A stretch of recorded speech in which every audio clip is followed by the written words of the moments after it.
미디어가 전하는 이슈에 대한 다양한 분석과 팩트체크까지 바로 보고 뒤집어 보고 꼭꼭 씹어보기 위한 미디어 비평 프로그램 열린 라디오 YTN. 한 주간 뉴스를 꼭꼭 씹어보는 시간 미디어 비평입니다. 오늘은 김원경 뭉클미디어 인권연구소장과 전화 연결돼 있습니다. 안녕하세요. 네, 안녕하세요. 네, 오늘은 어떤 이야기를 나눌지 살펴봤는데요. 무안공항 제주항공 여객기 참사 1주기 보도를 비평해 보겠습니다.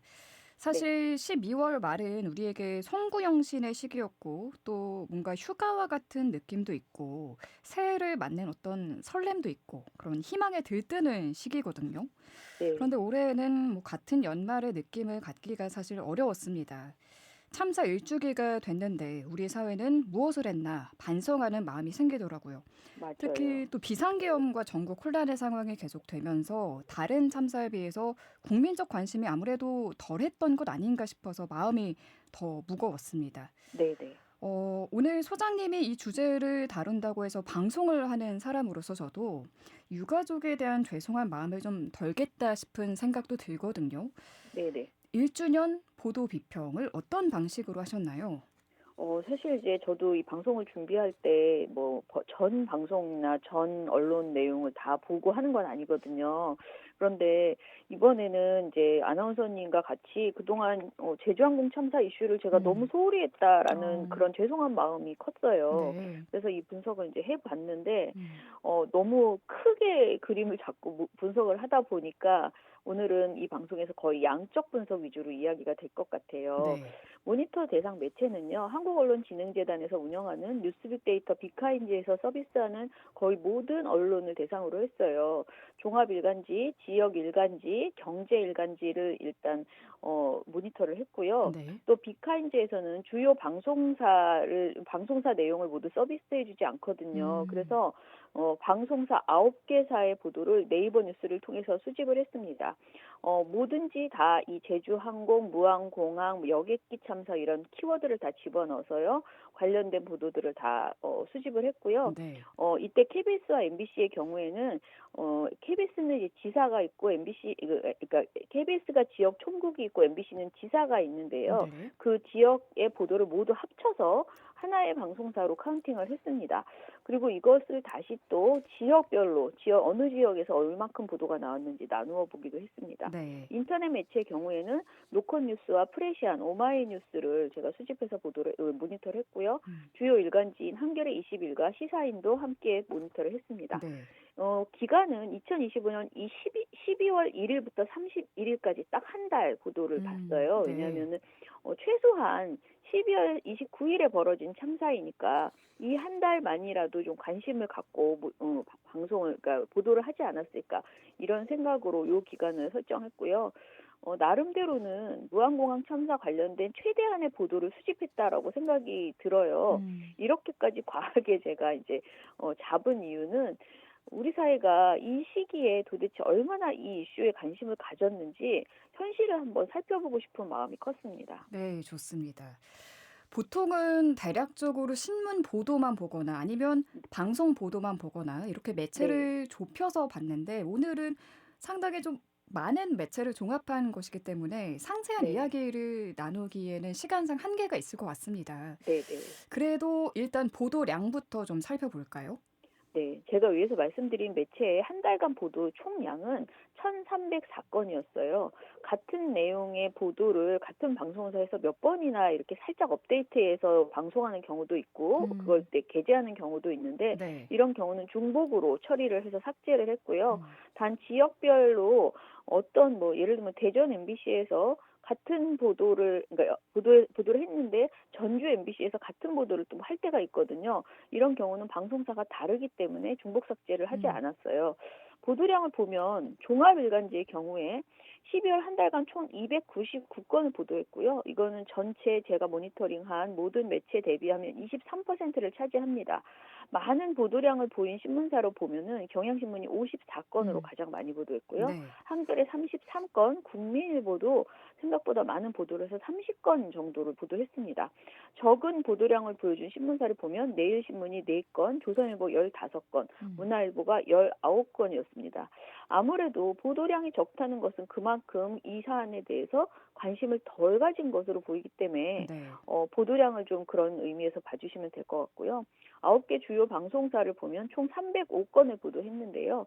지역 방송을 포함하다 보니 KBS와 MBC는 보도량이 많습니다. 각각 91건, 84건으로 가장 많이 보도를 했고요. 그 다음에는 YTN이 49건으로 이 이슈에 대해서 많이 보도를 했습니다. 그렇군요. 이거는 굉장히 고마운 일이라고 네. 생각이 들고요. 보도량이 적은 방송사는 같은 기간에 채널A는 4건을 보도했고 MBN 10건, JTBC 12건 순으로 비교적 적게 보도를 했습니다. 지역 일간지를 보면은요, 각 신문사별로 보면은 거의 뭐 4건, 2건 뭐 이런 식으로 굉장히 적은 양을 보도를 했어요. 그런데 제가 좀 관심 있게 본 것은 광주 전남 지역의 언론사들만 집중적으로 보도량이 많고 다른 지역은 거의 무관심에 가까웠다라는 점입니다. 네. 물론 참사 발생한 당시에는 모든 언론사들이 집중적으로 보도를 했지만 네, 시간이 흐를수록 이런 무안공항 제주항공 참사를 지역의 이슈로 취급하는 게 아닌가 이런 생각을 한 적이 있습니다. 네. 실제 모니터 결과를 보셨을 때도 그런 경향이 좀 보이셨나요? 네, 제가 보기에는 지역 언론지, 그러니까 지역 일간지, 지역 방송사 모두가 비슷한 경향을 보였는데요. 38개 지역 일간지가 총 329건을 보도를 했습니다. 이걸 지역별로 좀 분류를 해봤는데요. 광주 전남 지역의 언론사인 광남일보, 광주 매일신문, 광주일보, 남도일보, 전남일보, 무등일보가 총 218건을 보도합니다. 이거는 전체 지역 일간지 보도량에 대비해서 66%나 되는 양이거든요. 네. 그런데 다른 지역을 보면 경기, 인천은 전체 지역 일간지 보도량 대비 2%를 보도했고 충북 5%, 대전, 세종, 충남은 5%, 전북 2%, 대구, 경북 10%, 부산, 울산, 경남이 5%, 강원이 2%, 제주가 1%의 보도량을 보였습니다. 사실 KBS와 MBC의 경우에도 이 지역 총국과 지사, MBC 지사 중에서 그 지역별로 다시 분류를 해봤는데 광주 전남 지역 지사에서만 보도량이 많았던 것은 아까 일간지와 거의 비슷합니다. KBS와 MBC도 지역별 보도를 종합해 보면 총 113건인데 네. KBS 광주가 42건, 그리고 광주, 목포, 여수 MBC 지사가 총 보도 60건을 해요. 이에 비해서 비교를 해보면은 같은 시기인데 대전의 경우에는 KBS, MBC 모두 한 건만 보도를 했어요. 한 달 네. 동안. 그리고 부산도 마찬가지인데요. 한 건을 보도를 했더라고요. 음. 물론 지역 언론이라는 것은 아무래도 지역 언론의 특성상 해당 지역의 소식을 다루는 것이 주가 되는 게 사실입니다. 네. 이거는 뭐 비판할 수 없고 당연한 거죠. 그런데 이번 이 제주항공 참사 정도의 규모의 사건이라면은 당연히 해당 지역에 관심만 있어서는 안 되는 것 아닌가 이런 의문이 좀 들었어요. 기본적으로 해당 지역에서는 더 많은 보도를 하는 것이 당연한 일이지만 다른 지역에서도 일주기가 됐는데 이것에 대해서 정상적인 관심을 좀 가져야 되는 거 아니었나 이런 아쉬움이 들었고요. 네. 자, 그러면은 경제지 보도량은 어땠는지도 살펴볼까요? 네, 경제지의 경우에 총 251건을 보도했는데요. 이 보도량은 종합일간지와 비교해 보면 거의 비슷한, 약간의 차이는 있지만 비슷한 보도량이에요. 그런데 특히 보도를 많이 한 곳은 헤럴드 경제 42건, 머니투데이와 아시아경제가 34건이었습니다. 주목할 만한 것은 보도량이 많았나 적었나 보다는 어떤 내용의 보도를 했는가라고 생각도 들었는데요. 그런 점에서 말씀드린 모든 보도를 5가지 프레임으로 나눠서 다시 한번 분석을 해봤어요. 네. 이 프레임 분석은 기사 전체를 보는 게 아니고 제목만을 보고 판단을 했습니다. 먼저 책임 프레임이라고 해서 이번 참사의 책임에 초점을 맞춘 그런 제목을 한 경우에 여기다가 분류를 했고요. 이때 책임을 개인으로 두고 있는가, 조직으로 두고 있는가, 구조로 두고 있는가, 또는 아예 책임을 회피하고 있다라는 내용을 담은 것인가, 이 정도로 이제 좀 세분화해봤고요. 네. 유가족의 피해에 초점을 맞춘 보도의 경우에 특히 유가족의 목소리를 전하는 보도의 경우에 피해 프레임으로 구분을 해봤습니다. 피해 프레임의 경우에도 피해자 숫자에 집중하고 있는가 아니면 그들의 사연에 집중하고 있는가 등을 좀 세분을 해봤고요. 네. 맥락 프레임의 경우에는 이번 사고를 단일 항공사고로 보고 있는가 또는 그 이전의 사고 그리고 해외의 사고 등과 비교하는 등의 맥락으로 보도하고 있는가 등을 좀 세분화했습니다. 그리고 대응 프레임은 신속 수습 강조를 하는 이런 관리 프레임으로 보도를 하고 있는가 아니면은 발언이나 뭐 그 CEO나 장관 이런 사람들의 발언을 중계하는 그런 위주로 보도를 하고 있는가 또는 대응 실패를 적극적으로 지적하는 보도를 하고 있는가 이런 것도 좀 이제 분류해 봤습니다. 네. 의미의 경우에도 이제 의미 프레임이라고 해서 하나 만들어 봤는데 음. 애도, 교훈, 망각 등을 이렇게 담은 그런 내용을 의미 프레임으로 담았습니다. 마지막으로 아예 제목에 분명히 내용에는 참사가 들어있는데 제목은 그냥 다른 내용, 참사와 관련 없는 내용이 있는 경우가 있거든요. 이런 경우도 별도로 구분을 했습니다. 네, 기사의 제목을 보고 어떤 프레임으로 보도되었는지를 분석을 하셨다고 네. 하셨는데, 자, 결과가 어땠나요? 참사를 직관적으로 언급하지 않은 그러니까 제목에 아예 참사 내용이 없는 그런 보도를 제외하고요. 한 건의 보도에서 프레임이 약간 이걸로 할까 저걸로 할까 혼란스러운 경우들이 있어요. 그러니까 여러 프레임이 혼재되어 있는 경우들이 있거든요. 그런 경우에는 그래도 이게 가장 중점적인 프레임이다라고 생각하는 것으로 선택을 했습니다. 그렇게 분류를 했을 때 종합적으로 보니까 제주항공 참사 보도는 그 대표 프레임의 선택에 있어서 언론사 유형, 그러니까 신문사냐 방송사냐 이런 것에 따라서 좀 다르게 나타났고요. 중앙지, 방송, 경제지로 갈수록 구조적 책임을 묻기보다는 그 절차적 관리적 문제를 짚는 그런 내용들, 특히 이 누군가의 말을 그냥 따서 그대로 보도하는 그런 내용이 좀 많았다라는 점입니다. 네. 저의 생각은요. 그 내용적으로는 구조적 책임과 제도적 교훈까지 밀어붙이는 그 보도가 참 없다. 제목만 봤을 때 그런 생각이 들었어요. 주로 네. 기억하고 있다. 우리는 추모한다. 이런 내용의 프레임에 집중하고 있고요. 왜 아직도 이 문제가 해결되지 않았는가? 왜 진상규명이 안 됐나? 이것에 대한 날카로운 그런 질문이 별로 없었습니다. 조사가 진행 중이다. 결과를 기다리고 있다. 이런 표현이 제목에 자주 등장을 했고요. 네. 조사 지연의 이유나 셀프 조사 구조의 문제점, 1년 동안 이 달라지지 않은 것에 대한 능동적인 점검 보도가 부족했다라는 생각이 들었습니다. 그렇군요. 한마디로 책임을 묻기보다는 상태를 보고하고 우리는 이 문제를 기억하고 있어요라고 하는 수준에 머문 보도가 많았습니다. 유가족에 집중한 보도들도 꽤 있었는데요. 이 유가족의 목소리를 담을 때에도 주로 슬픔이나 호소의 정서적 차원 위주로 제목을 뽑고요. 유가족이 말씀하실 때 제도 개선 요구나 조사 방식의 문제 제기, 국가 책임을 요구하는 이런 발언도 분명히 하셨을 텐데 그런 내용은 제목으로 많이 뽑아지지 않았다라는 생각이 들었습니다. 그렇군요. 우리 언론이 바라본 제주항공 참사 1년에 대해서 분석을 잘 해주셨습니다. 오늘 말씀 여기까지 듣겠습니다. 감사합니다. 감사합니다. 네, 지금까지 김원경 뭉클미디어 인권연구소장과 함께했습니다. 뉴미디어 트렌드입니다. 오늘의 뉴미디어 트렌드는 김헌식 문화평론가와 전화로 만나봅니다. 평론가님 안녕하세요. 네, 안녕하세요. 네, 새해 복 많이 받으세요. 네, 새해 복 많이 받으십시오. 네. 우리 문화계에는 하지만 새해부터 안타까운 소식이 전해졌죠. 국민 배우 안성기 씨가 별세를 했습니다. 한 주간 문화계를 비롯해 사회 전반적으로 추모 물결이 일었어요. 평론가님은 이번 안성기 씨 별세 소식 어떻게 들으셨을까요? 네, 그래서 저는 버스를 이동하는 중에 YTN에서 전화가 왔습니다. 그래서 안성기 배우님이 이제 타계를 했는데 이제 안성기 배우님에 대해서 좀 얘기를 해줄 수 있냐라고 이제 전화가 와서 YTN에서 전화가 오니까 좀 확실하다고 느꼈는데요. 왜냐하면 앞전에 좀 오보도 있고 그랬습니다. 이제 혼란한 상황이었는데 네. 이 공신력 있는 언론 기관 매체가 중요하다는 생각을 했고 그동안 이미 투영 사실이 알려져서 위독하다는 소식이 있었는데 박종훈 씨도 그런 얘기를 했습니다마는 그래도 툭툭 털고 일어나시기를 바랬는데 타계를 하셔서 굉장히 안타까운 마음이 가득했습니다. 네. 사실 원로 배우 이순재 씨도 지난해 작고했고요. 요즘 영화계의 큰 어른으로 불리는 배우들의 안타까운 소식이 유독 많은 것 같아요. 네, 그렇습니다. 벌써 지난해라고 표현을 해야 되는데 11월 25일 새벽 음.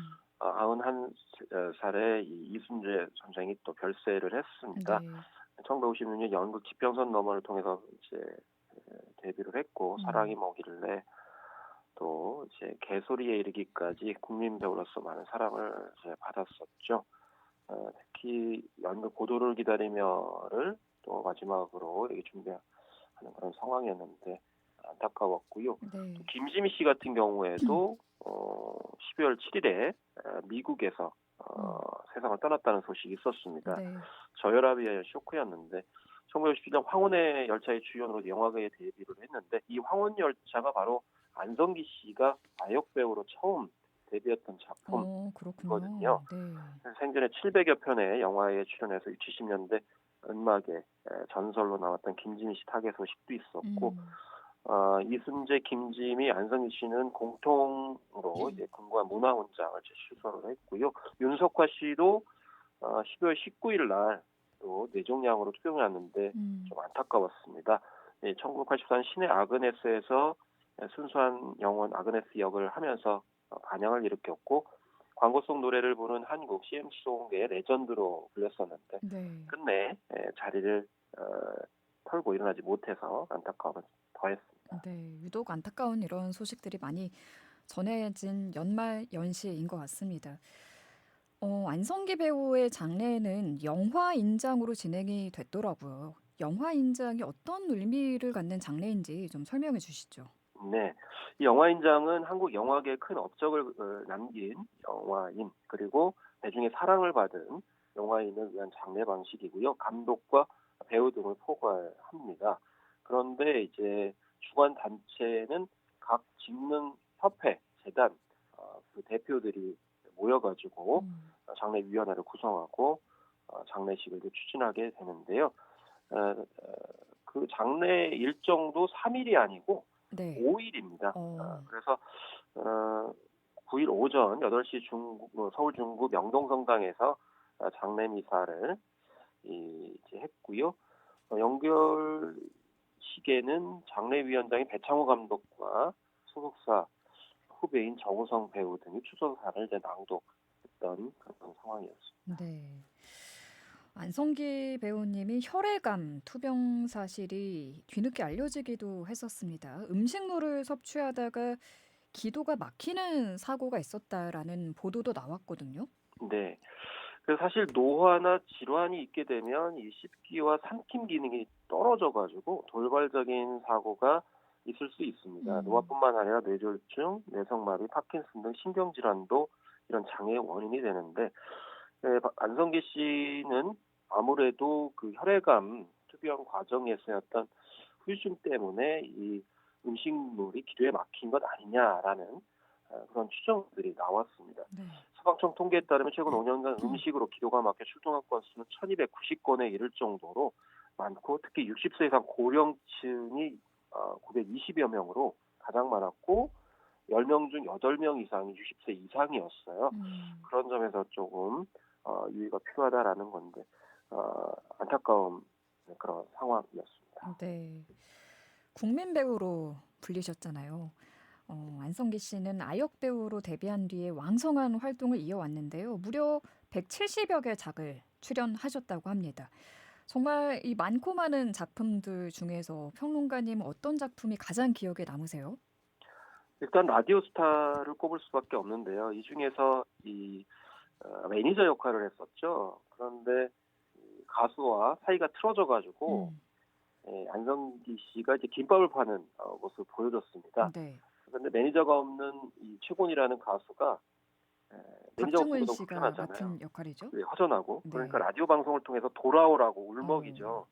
그 말을 이 안성기 씨가 버스 안에서 남은 김밥을 먹으면서 들으면서 눈물을 쭉 흘리거든요. 그래서 돌아오라라는 말. 그렇지만 안성기 씨는 돌아올 수가 없는 그런 상황이 됐고 영화 종이꽃에서는 장의사 역할을 했어요. 근데 이 종이꽃이라는 게 대사에도 나오는데 사람이 가난하거나 부자이거나 죽으면 다 같은데 부자만이 아니라 가난한 사람에게도 상해의 종이꽃으로나마 예쁘게 장식해 주는 것이란다라고 아이한테 얘기하는 장면이 있거든요. 그래서 네. 이 종이꽃을 통해서 우리 장례 문화를 부각을 했었는데 이제는 종이꽃을 부여받아야 되는 그런 시가 되셨는데 어쨌든 종이꽃의 의미를 다시금 새겨줄 수 있는데 이 종이꽃은 좋은 작품인데 많이 알려지지 않아 있어요. 그래서 네. 휴스턴 영화제에서 작품상 받았고요. 또 안성기 씨가 나무주연상을 받았던 작품이기도 그렇군요. 합니다. 네. 평론가님은 라디오스타와 종이꽃 이 두 작품을 꼽아주셨는데 고인의 마지막 작품 유작도 좀 살펴볼게요. 노량, 죽음의 바다가 남았습니다. 당시 특별 출연한 작품으로 알려졌는데 이 작품은 안성기 배우에게 어떤 의미가 있는 작품이었을까요? 일단 극 중에서 어영담 장군 역할을 했는데요. 좀 약간 놀랐는데 얼굴빛이 많이 노쇠하고 헬스컷이더라고요. 그래서 아마 그때 투병이 이제 이루어진 지 얼마 안 되었을 상황이고 그때 이제 완치 판정을 일단 받은 뒤에 다시 재발을 했었거든요. 그래서 네. 그런 과정에서 촬영을 하신 것 같아요. 근데 어영담이라는 인물은 이순신 장군과 함께 옥포해전, 합포해전, 뭐 당포해전, 육포해전에서 수군이 승리하는데 엄청난 공을 세웠던 분이거든요. 네. 그런데 노장으로서 이 조금 아랫대에 있는 젊은 이순신에게 최대한 협조해가지고 승리를 이끄는데 바로 이 70대에 안성기 배우가 영화계와 영화 후배들한테 굉장히 기여한 부분을 생각할 수 있었던 그래서 이 주연 배우인데 조연 역할로 영화의 완성도를 높이게 노력했던 점 이런 점이 저는 안성기 씨의 그런 평소의 모습을 이런 영화 속에서 잘 보여줬다고 생각합니다. 그렇군요. 안성기 배우님은 한국 영화 발전을 위해서도 우리 영화계에 큰 역할들을 많이 했다. 이런 평가가 많습니다. 그동안 영화계 발전을 위해서 어떻게 길을 닦아 놓았을까요? 앞에 나서가지고 크게 목소리를 내는 분은 아니었지만 필요한 현장과 이슈가 있을 때마다 많이 제자리를 찾으셨죠. 그래서 스크린쿼터 비상대책위원회 공동위원장을 할 때는 한국 영화산업을 위해서 나섰고 또 영화 그 저작권을 위해서도 나서셨고 부산국제영화제 부집행위원장 등 굵직한 영화제도 직접 뛰셨습니다. 그 유니세프 한국위원회 친선대사로 2013년부터 활동을 또 하신 것으로 알려지고 있고요. 네. 그렇기 때문에 금관문화훈장을 받으실 수 있을 만큼 한국 영화 성장과 발전에 크게 기여를 하셨다고 볼 수 있겠습니다. 네. 보이지 않는 곳에서 묵묵히 우리 영화계의 발전을 위해서 힘을 써오신 것 같습니다. 이번 안성기 배우의 별세 소식 이후 예술인 전문 의료기관 설립이 필요하다. 이런 말씀도 평론가님이 하셨더라고요. 예술인 전문 의료기관 설립 필요성에 대해서 좀 설명을 해주시죠. 그렇습니다. 이 예술인들 같은 경우에는 사실은 건강관리에 좀 취약한 경우가 있습니다. 왜냐하면 직장인들처럼 조직에 소속되어 있어가지고 정기 검진을 받는 것도 아니고요. 또 스케줄이 과도하거나 불규칙한 생활을 하기가 이제 쉽습니다. 그리고 이미지나 평판 사생활 때문에 병원 방문을 꺼리는 경우가 있어서 시기를 놓치는 경우도 있고요. 또 예술인도 굉장히 다양한데 여기에 맞춰가지고 진료와 치료가 이루어져야 되고 또 복귀하는 과정의 재활도 도움을 줘야 되거든요. 이런 점을 좀 종합적으로 해줄 수 있는 전문 의료기관이 좀 필요하지 않나라는 생각이 들고 네. 2025년에 예술인에 관련돼서 좀 인권 문제들이 부각이 됐었는데 2026년에도 이런 건강권에 관련된 부분들이 이제 부각이 돼야 되지 않나 이렇게 생각을 하고 있습니다. 네. 왜냐하면 문화예술인들은 저는 문화 자산이라고 생각을 하거든요. 그래서 지금은 국내뿐만 아니고 전 세계적으로도 많은 세계인들한테 삶의 의미와 가치 또 행복, 희망의 메시지를 전달해주는 정말 소중한 문화유산이라고 생각하기 때문에 네. 그런 점에서 관리가 필요해 보입니다. 네, 예술인에 맞는 진료와 치료, 재활이 필요하다라는 말씀까지 해주셨습니다. 오늘 말씀 여기까지 듣겠습니다. 감사합니다. 네, 감사합니다. 네, 지금까지 김원식 문화평론가였습니다.